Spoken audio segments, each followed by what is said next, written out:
What is up, everybody? Welcome back to another post-game show on my channel. My name is Josh Fan of ShowMeFootball.com, covering your Missouri Tigers, and I, of course, am joined by Brayden Dowers, or also known as Show Me Baseball, to break down Missouri's 49-39 loss against the LSU Tigers at home to fall to 5-1 on the season. Brayden was at the game today. For those of you that watched our preview yesterday, you already knew that. But that being said, he's driving home from the game right now, so I don't know how good his connection is. He's kind of hanging on by a thread right now, almost like the Mizzou defense. So they while didn't we even have fucking you, Brayden, do that. well, while we have you, Brayden, what are your initial thoughts on that game? This is that was by far the most fucking infuriating game that I've ever been to. I don't know, dude. Like, that is by far, it's so infuriating because this team is good. This team has now beat K-State and played LSU insanely close, and they should have fucking won. I'm done playing the what if game with fucking Drink, but so I'm not gonna look back on the season and say, oh, if like we could have gone 5-4 if it, or like 8-4 if it wasn't for fucking Connor Tollison. Yeah. Fuck Connor Tollison. I'm so fucking sick of him. Did it? He did that. He did the fucking thing where he snapped it before Brady was ready like 5 fucking times. And it was on the most crucial play of the fucking game. And like, I don't necessarily blame him for doing it on 3rd and 1 there, because like that's not entirely his fucking fault, because we shouldn't have been in that situation. We should have fucking ran on 2nd and 1 on that final drive. Tyler Stevenson should never fucking play another snap of football for this team. Ever. Brady Cook, you're pretty literally on that last fucking drive, that final interception that he threw, I didn't even see the full thing because I saw him throw it and I saw the defender and I turned around and I started walking. He stared absolutely Burden down. Terrible decision making. And he was fine for the most of the game. He stared Burden down on both interceptions, and that was something that he did last year, staring his receivers down. And unfortunately, it's kind of hard to not put most of this game on the defense because they were just terrible. And as I said in our preview, had just nothing but massive fucking gaping holes up the middle. Nothing but massive holes. Daniels was able to fucking run all over us. Well, even on the plays too, where you knew they were going to take off running or Jaden Daniels was going to get outside the pocket, they still allowed him to get a huge play, even though they knew it was coming. They just couldn't stop it. And it's hard not to put this game on the defense, but, in our preview, I stated that this game is going to come down to whoever can get the most stops. And unfortunately, LSU got more stops than Mizzou could. Missouri cannot stop LSU all day. And then, of course, Missouri's offense, it's really good this year. It is very good. But they cannot be relied upon to bail the defense out. We can't have that this year. All we were asking for is the offense to have a pulse so that the defense could go out there and ball out and we can win these games. But unfortunately, now the defense is the problem. It's become a major issue, and we kind of waited to say it. We kind of staved off from saying anything about the defense. We thought the game against K-State was a good example to point to, even when they played bad against Vanderbilt or whoever. But today they were just flat out bad. They could not get a stop. They could not get off the field. So it's hard not to blame them. But then also in the offense, they sputtered in the second half. Really, after the first Brady Cook interception, they were never the same again. They were outscored 32-14 in the second half. Cannot have that, especially after going up 22-7 in the first.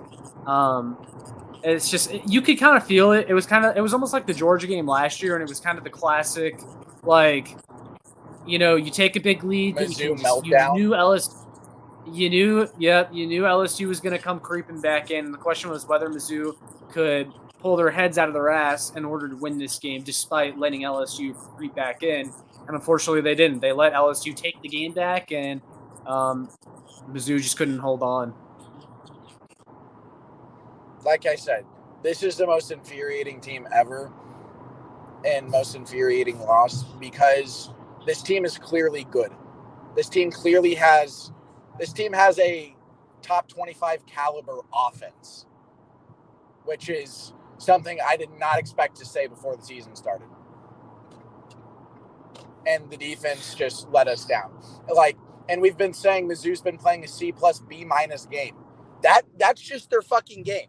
Like, the same issues that we had for the start of the season, we're still having.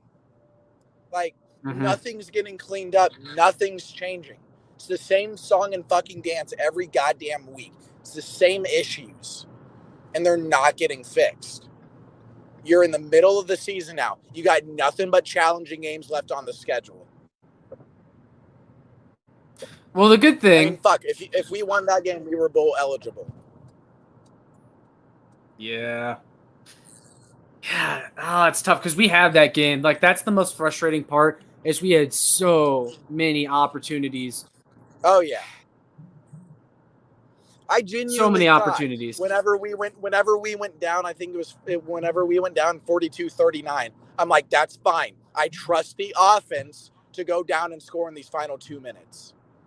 I trust them significantly more than the defense, which is kind of reminiscent of. It's kind of reminiscent of the last time we played LSU. I mean, I was standing there calling shit out before it was about to fucking happen. And then, like, getting pissed off whenever we ran those outside zones with P. And, like, all this shit. And I just had people looking at me like, dude, what, like, how do you know this shit? Because it's so fucking predictable and it's the same goddamn team.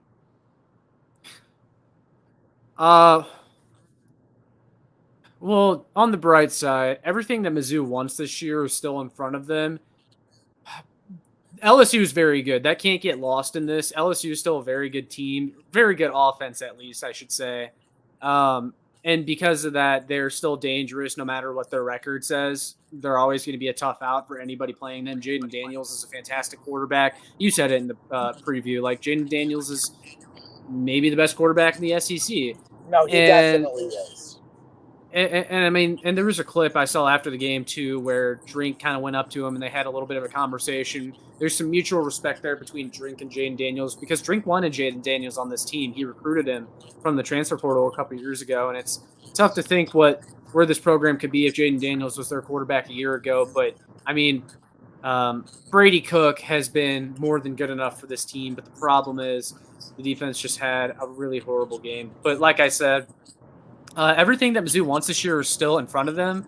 It's a tough loss, but 5-1 is about as good of a start anyone could have asked for at the beginning of this year. Yeah, like if you told me that we were 5-1 with a close with an extremely close loss to LSU, I'd say all right. Yeah, and so with that being said, what you can't do is let this game turn into 2 losses. Let this loss turn into 2 losses because you put so much stock in this game, and then you just have a letdown afterwards. Because everyone always talks about the letdown after a big win, but there is such thing as a letdown after a loss too. Like, how are you going to respond? Are you going to roll over? Or are you going to go out and make a statement against Kentucky next week? Kentucky's a tough team, and we really touted Mizzou's run defense heading into this game, and Mizzou's run defense has been great all year, and we think they match up well against Kentucky because Kentucky can run the ball really well. But the Mizzou rush defense today just got exposed. I got one more fuck you to give out. I already gave them out to Tyler Stevenson, whatever the fuck his name is. The tight end had three goddamn drops. 4? Yeah, 4 drops, yeah. Fuck Connor Tollison, and fuck the fucking fans. There were these, I hate, like, because I went down to the student section. Dude, fuck the student body. I fucking hate them. What, were they leaving at halftime or something? No, there was this girl who was standing in front of me. She's just like, can you stop being so loud? I'm like, it's a football game. It's a fucking football game. And then you know what I heard her say later? She's like, isn't LSU, like, really good? And her boyfriend or whoever the fuck was standing next to her is like, yes. She's like, well, it's a win in my book, even if we lose close to them. Fuck you. Fuck you. God, Yeah, I we're wanted done. to pour my water bottle out all over her. Sounds like you really had an afternoon. God. I mean, if you can't tell, my voice is barely fucking hanging on. I mean, I was loud. Yeah. It's just, it really stings because you were so close. Like, there were so many opportunities to win this game. There, when the offense had the ball, you were down 42-39. Also, when Mizzou had a 5-point lead, I believe it was, and with they 5 minutes left, and they backed and LSU. then we got them to 3rd and 13, and Jaden Daniels ran for the first down. Like, when we that should was have a fucking had him, and he looked extremely uncomfortable and very hurt. Yeah, he was hurt too, and like he looked very uncomfortable on the sideline, and even in the game. Yeah, but that's the reason. Like, I thought that we had him there. That's the reason he's considered the best quarterback in the SEC, though, is because of moments like that where he's banged up and still runs for a first down. Yeah. And yeah, that's the thing is, regardless, I had tweeted this out, like in the second half, regardless of the results of this game, whether Mizzou had won or lost, we were going to need to have a conversation about Blake Baker's defense because they've taken a huge step back. He's not getting hired away. Yeah. Well, they've taken a huge step back this year, which is shocking just considering how much returning production they had from last year. I understand maybe the defensive line isn't up to par from last year, but it's the linebackers. Yeah, the Tyron Hopper had the ones that fought. Hopper had a really rough game. A few times was sent on a blitz, gets to Jaden Daniels and just gets shaken out of his shoes. I saw one play on one of Jaden Daniels' big runs for like 30 yards where he stood there and tried to arm tackle him. And it's like, Hopper's better than that. And I don't know if he's playing hurt and he can't move as well or what, but I'm concerned with him. Linebackers are bad, as you mentioned. And then it seemed like we were holding Malik Neighbors and Brian Thomas in check for the most part, but then you knew their big plays were eventually. We really held them and for they the first half. Yeah, coverage bus started coming, and just Mizzou couldn't hang on. And as this comment, I'll highlight this comment. I'm not surprised we lost to LSU, but it's frustrating because we had the lead multiple times. Tough loss. Like, yeah, that's why it hurts so much. Like, going up 22-7. Yeah. And here's where the real turning point in the game was. You were up 22-7. I believe LSU kicked a field goal. Kicked a field goal. Yeah. 22-10. Get the ball back. Brady throws a pick. Give up a touchdown. 22-17 all of a sudden. Like, that's how you let a team back in the game. You can't do that. You can't be making those types of mistakes against a team like LSU. And you want to talk about mistakes. Penalties were an issue once again today. As you said, like the Connor Tollison snapping the ball when no one's expecting it. Like, and they actually asked Drink about this in the post game, and he said, I don't know what's going on with the snaps. Fuck the SEC refs. Yeah, they were There's another fuck also, you. Yeah, and the missed face mask. Yeah, the missed face mask is definitely going to come back to haunt us because we were up by 5 already at that point, and if we score a touchdown, then we probably win on that drive, and that would have given us a first down, and you would have felt really good. But man, just so many missed opportunities and the mistakes. I mean, the Brady Cook 2 turnovers, almost 3, but luckily the fumble got called down. And then there was a holding on the same play, so he still got backed up regardless. And it just sucks. Really sucks. We should be 6-0 right now. Like, I genuinely believe that we should be 6-0. And I agree with what you say. It's time to stop playing the what if game with this team and Eli Drinkwitz. If this and if that, we would have won all these games. But as I've stated already once today, But yeah, everything that Mizzou wants we to. can say, what if we got the face mask call? But that doesn't fucking mean anything anymore because we had so many missed opportunities after. There were more opportunities than just that play right there, that botched call. And it's time to stop playing the what if game with Drink. But I am just a little bit encouraged because we went toe to toe with LSU, who I still think, despite their record, is very, very good. And everything Mizzou wants to do this year, they can still accomplish. Like, they can still compete for the SEC East. They can be in the top 3 in the SEC East. They can make a New Year's Six Bowl. That is all still on the table, but you've got to respond next week against Kentucky, and you can't let this loss turn into 2.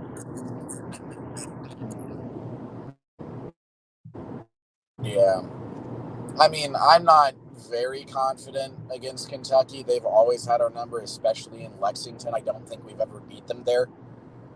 So, I mean, we'll see. But that's not a game that I've ever really felt that good about this year. Yeah, it's just kind of that boogeyman thing. Like, they've always kind of had our number. Really should have beat them last year, though. But again, the what if game, it's like you got to start putting that stuff to bed and you got to start going out and winning these games. But, I mean, Mizzou was in it to the very end today. And it's not like they got blown out by LSU or got the doors blown off of them. This was a matchup between 2 evenly matched teams, number 23 versus number 21. Like, this was a toss-up game. And unfortunately, Mizzou lost this toss-up game. But there's more toss-up games on the schedule that you had the potential to win because this offense is good enough. And though the defense was very bad today, I don't think they played this bad all year long. Like, it's not like I don't think they're going to give up 520 or 533 total yards of offense the entire year.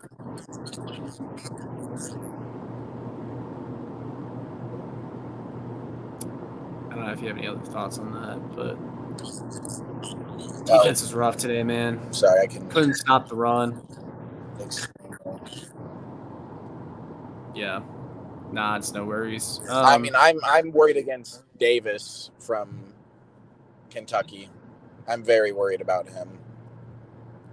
I don't think that we'll get blown out to the same way that Florida did, but like I'm just not confident in the Kentucky game.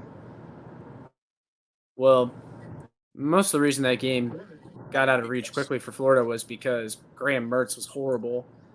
Brady Cook is better than Graham Mertz. And it sucks. The offense, while they did fall asleep in the second half, Brady Cook was 30 of 47 for 411 yards, 2 touchdowns, of course, the 2 interceptions. Cody Schrader had 13 carries for 100. I mean, that's 4 straight games. With over and then he had 400 today. Like, he's up there for SEC passing yards leader. I don't know where he stacks up right now, but very impressive from him despite the turnovers. Cody Schrader, 13 carries for 114 yards.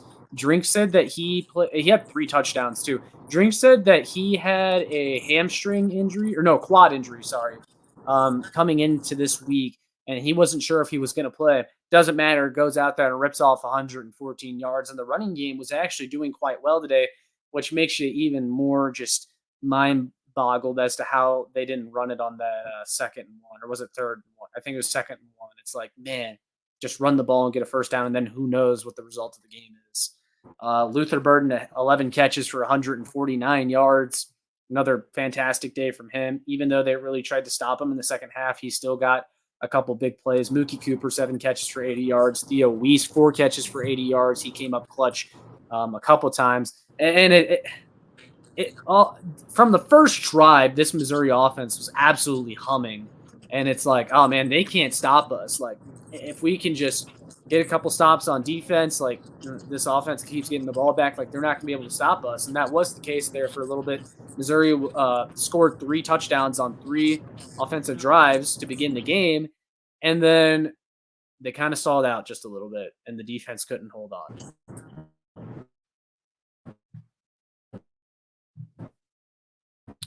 Nathan Struble, I'll highlight his comment too. That first interception really turned the whole game around. We just didn't have the mental toughness to recover from it. I mean, like, we made efforts to take the lead after that, but it did. I mean, it really flipped the momentum and kept LSU in the game. Like, it let LSU back in. You could feel it, just like the Georgia game last year. Even though Mizzou had the lead at different points, you just knew the time was going to come where they give up the lead and they're just not able to get it back. And it's just that's Mizzou. That's what Mizzou has been, and you hope at some point they're able to shed that label, shed that mantra. And it looks like Brayden dropped out. We'll see if he rejoins. I know he was having connection issues when we first started up the stream, but with him dropping out, I'll go ahead and take your guys' comments and questions. Nathan Barnes, what's up? He says talent isn't the issue with the defense; it's evidently the mentality. I mean, yeah, because I don't really know what other way to explain it. Because again, they brought back 80% of their production from last year, and then this year they just like Tyron Hopper, for example, does not look the same as he did last year. The defensive line just does not look as good. They're not generating as much pressure. Also, the defensive line, I forgot to mention Johnny Walker, the defensive end, um, got ejected from this game after 2 personal fouls. Just can't have that, man. And I know on one of the drives where he got the 15-yard penalty, Mizzou was able to get the stop because I believe that was the play where Nussmeier came in for LSU, and then they held LSU to a field goal, or they forced LSU to kick a field goal, and then they missed. That was a big turning point in the game too, where Mizzou could have taken over and closed the door or slammed the door shut on LSU.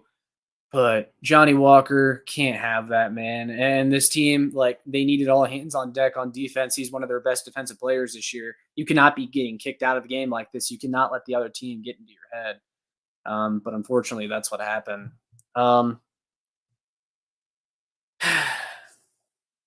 Late effort for Mizzou to try and take this one back, but you just can't. You can't let LSU's offense do what it did to you and expect to win a game like this. And it sucks because you had this winning this game would have had so much impact on like the recruiting momentum, just momentum for the program, being 6-0, already being bowl eligible, probably being ranked in the top 15 or somewhere around there. That's what you were looking at if you won this game today. And now probably drop a couple spots in the top 25, maybe even drop out. Potentially based on what else we see today. Your schedule doesn't get any easier, as Brayden mentioned. There was a lot of recruits there, and most recruits aren't going to pick a school based off of one game. So it's not like they're like, oh my God, I'm not going to Missouri now because they lost to LSU today. That's just not how they look at it.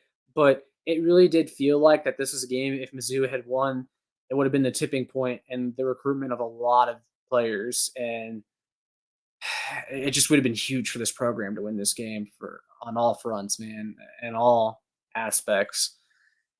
Yeah, man, it's tough. Mizzou gave up 277 yards on the ground defensively, gave up 256 passing yards. They threw for more yards than LSU, but it didn't show up on the scoreboard. Because of the mistakes. I mean, 11 penalties for 63 yards. LSU also didn't play a very clean game. They had 11 penalties, but Mizzou was not much better. 11 penalties for 63 yards, like I said. That combined with the turnovers, Drinkwitz talked about it after the game, when you're turning the ball over also and losing the turnover battle, you're not going to win. It's hard to win. And then the offense, I talked about them kind of sputtering in the second half. They were 4 of 11 on third down. And there were a couple play calls that I was extremely unhappy with in the second half, where it was like the zone run to Nate Pete. Don't understand why you're running that. Then there was a play behind the line of scrimmage to Luther Burden that I think lost a yard or two.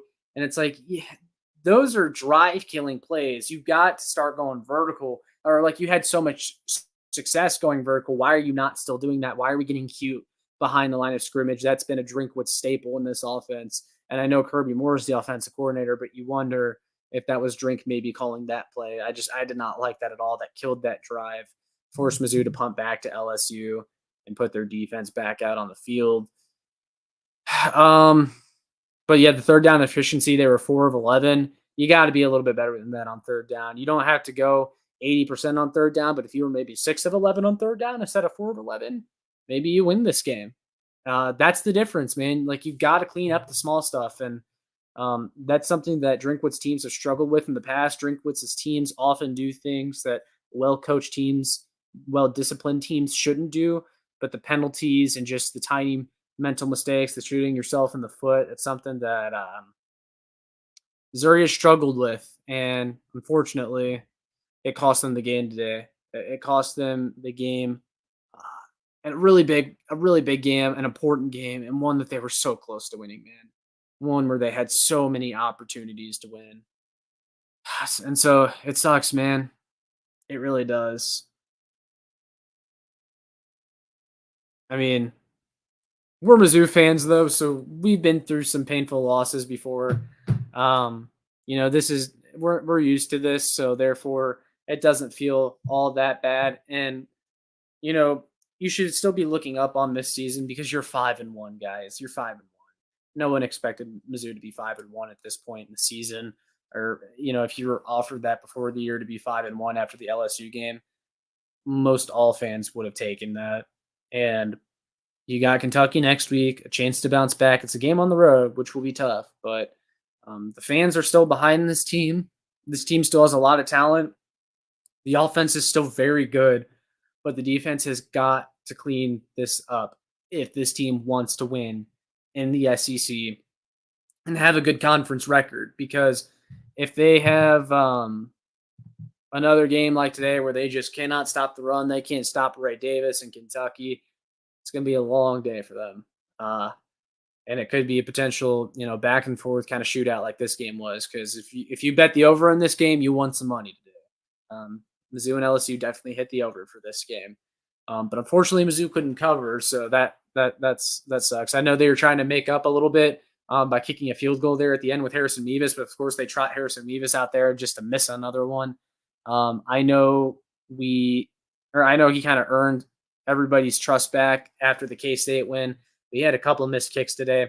I know there was one at the beginning of the first half. I believe it was the first drive where Mizzou had the ball coming out in the second half, and they sent Mevis out for a kick, and he missed it. And the broadcast is like, oh, it might have been blocked. And they showed the replay. No, it wasn't blocked. He just missed it. And Mevis has got to be better. He's got to get back to his old self. And unfortunately, we haven't gotten back the Mevis that we had a few years ago when he was an all-conference kicker. He was an all-American kicker, and it looked like he was on his way to the NFL. But I'm not blaming Harrison Mevis for the game by any means, but that stuff's got to start getting cleaned up for Mizzou to win these games in the SEC. Got to cut down on the mistakes, and I feel like that's kind of the theme. That's the theme.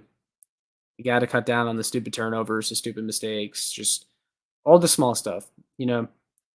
Even Dominic Lovett, I know a lot of people are going to hate me bringing him up, but he did do like a podcast or an interview after transferring to Georgia and talked about how Georgia's practices are a lot more detail oriented than Missouri practices. That's one of the biggest differences he's seen so far since going to Georgia.